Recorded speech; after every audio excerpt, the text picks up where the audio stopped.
we are with a brand new Backyard Farmer season, and the first question is, why should you care about soil? I'm standing by a plowed field. Nobody cares about soil. What's the big deal? We drive on it, we kill it, we dump things into it. We forget about the fact that if we don't have decent soil, we don't have living organisms of any sort, and that includes us.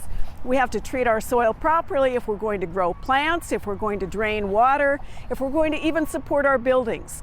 So we're going to spend this season concentrating on what lies beneath, how we manage it, how we amend it, how we use it to create the kinds of beautiful, wonderful spaces and food that we need to be able to live on this planet.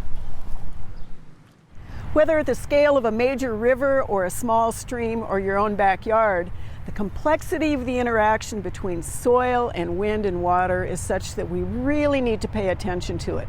If we don't, we have erosion. The Dust Bowl days, we have flooding, which can carry with it all of that fabulous topsoil, leave us with a landscape that is littered with detritus and debris, the kinds of things that really don't have a place in any landscape and certainly don't contribute to the quality of the soil that supports our lives.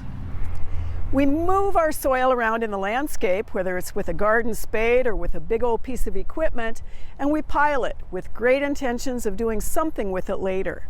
As you can see behind me, we have soil that comes from beneath, the subsoil, filled with pieces of concrete and construction debris.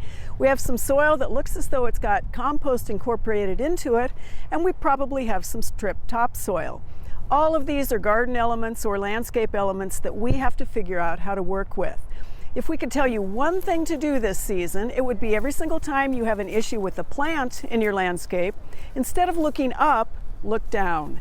Figure out what is going on with what lies beneath. Is your soil soggy? Is your soil poorly drained? Is it lacking in nutrients? Those living organisms in the soil are essential to the creation of those living organisms above. So help us on Backyard Farmer this season as we help you figure out how to celebrate the International Year of Soil.